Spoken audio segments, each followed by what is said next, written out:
Let me take you today to Garh Palace in Bundi, and specifically to an exquisite little palace called the Badal Mahal. The story of Badal Mahal starts in 1568 when Akbar prevailed upon the fort of Ranthambore, and a month-long siege had to be lifted by the Hada king Rao Bhoj Singh, and he had to surrender the fort to Akbar. The terms of the treaty were very equitable, and the Raja was given the title of Rao Raja. He was given permission to he could enter the imperial darbar fully armed, and also he was given the Jagir of Banaras and Chunar. And it is while he was ruling in Chunar that, as the local governor, that he came in contact with the Mughal style of painting. Now, the Mughal style school of painting was established by Humayun, who brought some Persian painters with him after his return to India from Persia. But it is actually under Akbar that it got the form that it did and became famous for. Under Akbar, the Persian painters brought by Humayun were soon joined by Indian painters, and Mughal painting took on a new direction different from the existent Indian and Persian styles. His artists were encouraged to explore the natural world, thus introducing new subject matter, that is portraiture, animal studies, historical narrative, and a new concern for visual reality. The sub-imperial school was actually started by Abdul Rahim Khana, who first got the Ramayana that was commissioned by Akbar, copied by his painters. The folios of that are existing in various museums and libraries all over the world. Now, Rajput painting was pre-existing. The style was already there. It was already popular, and it was influenced by the evolution of Buddhist, Hindu, and Jain wall paintings, and deeply rooted in Indian traditions. Now, after coming in contact with the Mughal painters, the Rajput painters adopted some of the Mughal traits to the existing style, giving birth to a beautiful new school. The Rajput paintings are characterized by strong, boldly designed paintings, often with an exaggeration of such Mughal concerns as human emotions or fineness of technique, giving to these traits an intensity and impact equal to that which the Rajputs demanded from form and color. Now, I am deeply indebted to these facts from the books by M.S. Randhawa and by Milo Beach. For me, this trip to Bundi, organized by Ganga Jamani Foundation and Shagufta Siddhi, was a treat because it exposed me to Ragamalas and to the Rajput school of paintings. I had been seeing them, of course, and reading about them, but once we decided on this trip, I went deep into the Ragamalas, because that is where we are going to be going soon. Now, the first of the Bundi paintings were the Chunar Ragamalas, which were commissioned by Raja Rao Bhoj Singh when he was posted as the governor of Chunar. And Ragamalas are a beautiful painting, which set a style of painting which explores the relationship between a man and a woman, and between emotions and music. And it's very metaphorical. Also, it explores the soul's relation to the divine. All the bhakti and Sufi facets are in there, and it is an extremely popular school of illustrations. Pre-Mughal Ragamalas were often horizontal or square, and we can see that in the Mewar Ragamala. But subsequent to the Chunar Ragamala, we now see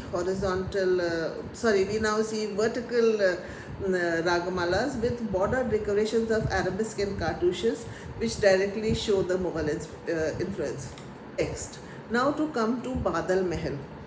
Badal Mahal is a series of 3 palaces which were built by the son of Raja Rao Bhoj Singh, Rao Raja Bhoj Singh, who ruled from 1585 to 1607. He was the second son of Rao Bhoj Singh, and he built a freestanding palace structure just below Taragarh. Now, there are 3 buildings here, one on top of the other. The ground level is called Hathiyasal because of the carvings of elephants. It was used as his hall of audience. Above that is Phool Mahal, which also has pillar capitals with elephant, and on top the topmost building is called Badal Mahal. Some say because it was the top and obviously open to the skies and to the clouds. And there is also an explanation that there are many celestial beings painted in this, and that is why it's being compared to the sky. It's a treat to the senses, and once you enter, the doorway is very unpretentious, very underwhelming, but once you get inside, it's a blaze and explosion of color and themes, and there are, I can't describe it. You have to visit it yourself. I can just show you some pictures. As soon as you enter, your gaze goes up to the ceiling, and on the ceiling is a Raag, Ras Mandala, or the Ras Leela, the cosmic dance of Lord Krishna, painted in red, and those colors have not faded. Another thing about the Rajput school was that their colors were very robust and their palette very earthy, and their women had very distinctive features different features from that of the Mughal women. So let me explain to you what is the Raag Mandala. Raag Mandala is that it's a story given in the Bhagavad Puran that one full moon evening in Braj, scented by the heavy smell of jasmine, Lord Krishna in absolute ecstasy started playing the flute. All the gopis rushed out of their houses, ignoring the pleas of their husband and their household duties, and came and joined him. In the center is Lord Krishna dances with Radha, and that signifies the axis of the cosmos, the Supreme Self and its arch seeker. All around it there are 8 gopis, and each gopi is dancing individually with Lord Krishna. This Lord Krishna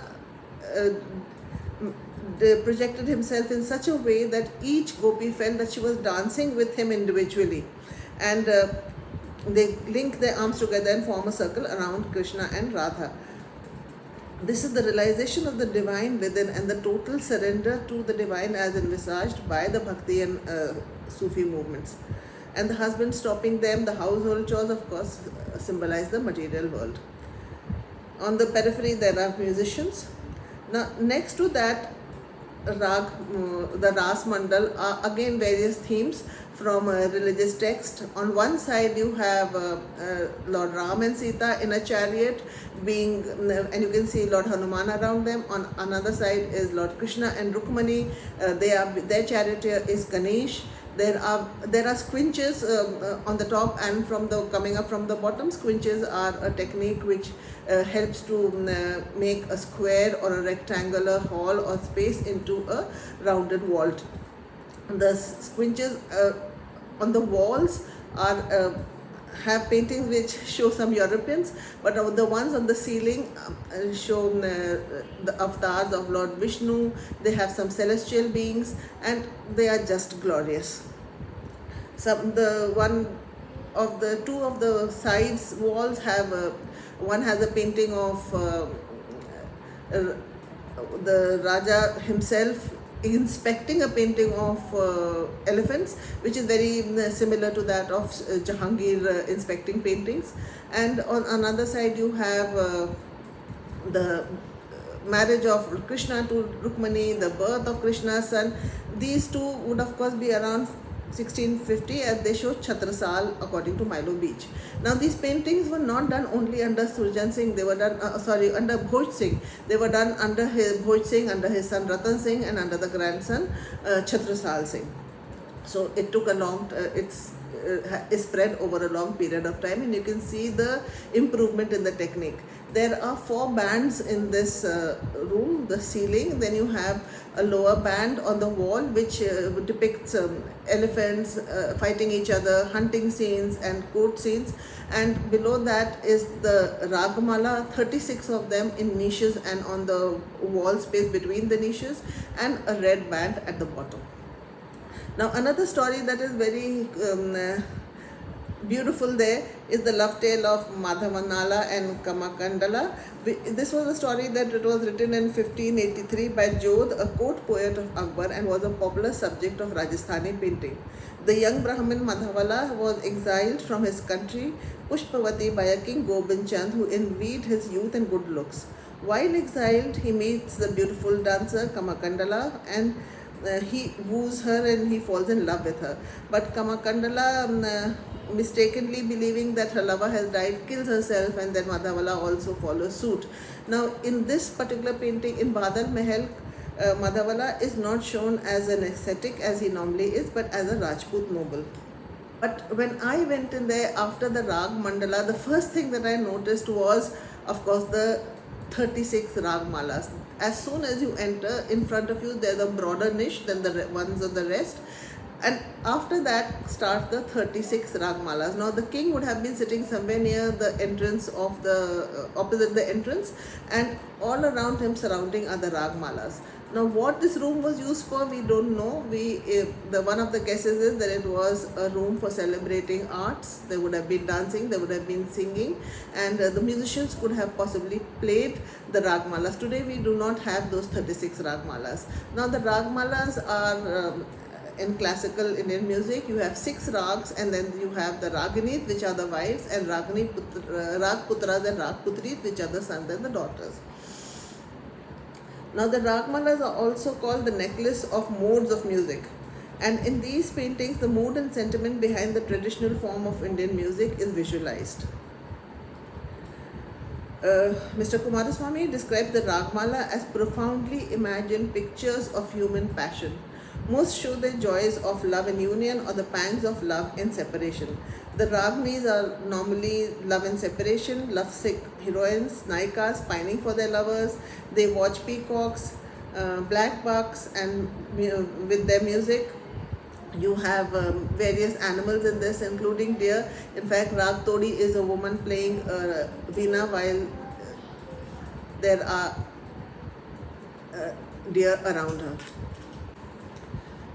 Now, Klaus Ebeling is the scholar who has studied Ragamalas in great details, and he says these garlands of rags were devices of memorization and classification for the musician who associated the individual music modes with deities to whom the rags were dedicated. It's a set of miniature paintings depicting various musical modes, ragas of North Indian music, and each painting is accompanied by a brief inscription that suggests the mood of the rag most frequently loved in the various aspects and devotion. Now, I was not able to, of course, identify all the ragas on the niches and the walls. I am not trained for that, no, but I am trying to learn. The ones that I could identify were Rag Lalit, which is the lover leaving the beloved after a night of lovemaking. Then Bhairavi, of course, is a morning raga. The rags are connected with seasons and with the times of the day. It's a morning raga, and it's normally depicted by Lord Shiv, who is called Bhairav. And the rag has a special significance during the monsoons. Khambhavati Ragini is a woman worshipping Brahma. Deepak Rag is, of course, the rag which shows a night of passion, and there are lamps lit around. Rag Malkos is a very interesting rag, and it shows the lovers in a joyous union. Megha Rag is identified with the deity Vishnu. He wears a garland of flowers, and a peacock rests at his feet. Rag Todi, as I mentioned, is of a female playing a veena with deer or antelope near her. Rag Madhavi is again very interesting. It shows a lover, a beloved going to meet her lover in the middle of the night when the storm approaches, and she rushes back. She rushes, and there is a bed that's prepared. Her hand is put up in startled, as if she's startled, and you can see that in this painting. Then Rag Dhansari is again very interesting. It shows a charming lady, usually portrayed as dark, painting a far-off lover with tears falling on her breast, and blue is normally the color that is used. Now, Rag Asavari is it's the easiest rag to actually identify because there will always be snakes. The Naika is sitting on a sandalwood mountain apron of peacock feathers. There are pearls on her neck, and the snake is twisted on her bracelet as is twisted around her wrist as a bracelet. So these are some of the rags which I could identify, and as I said, this place has to be visited. I'll be giving more descriptions later of the Chitra Shala and the Chhatar Mahal, but I wanted to start with Badal Mahal and the joyous Raag Mandala and the Ragamalas.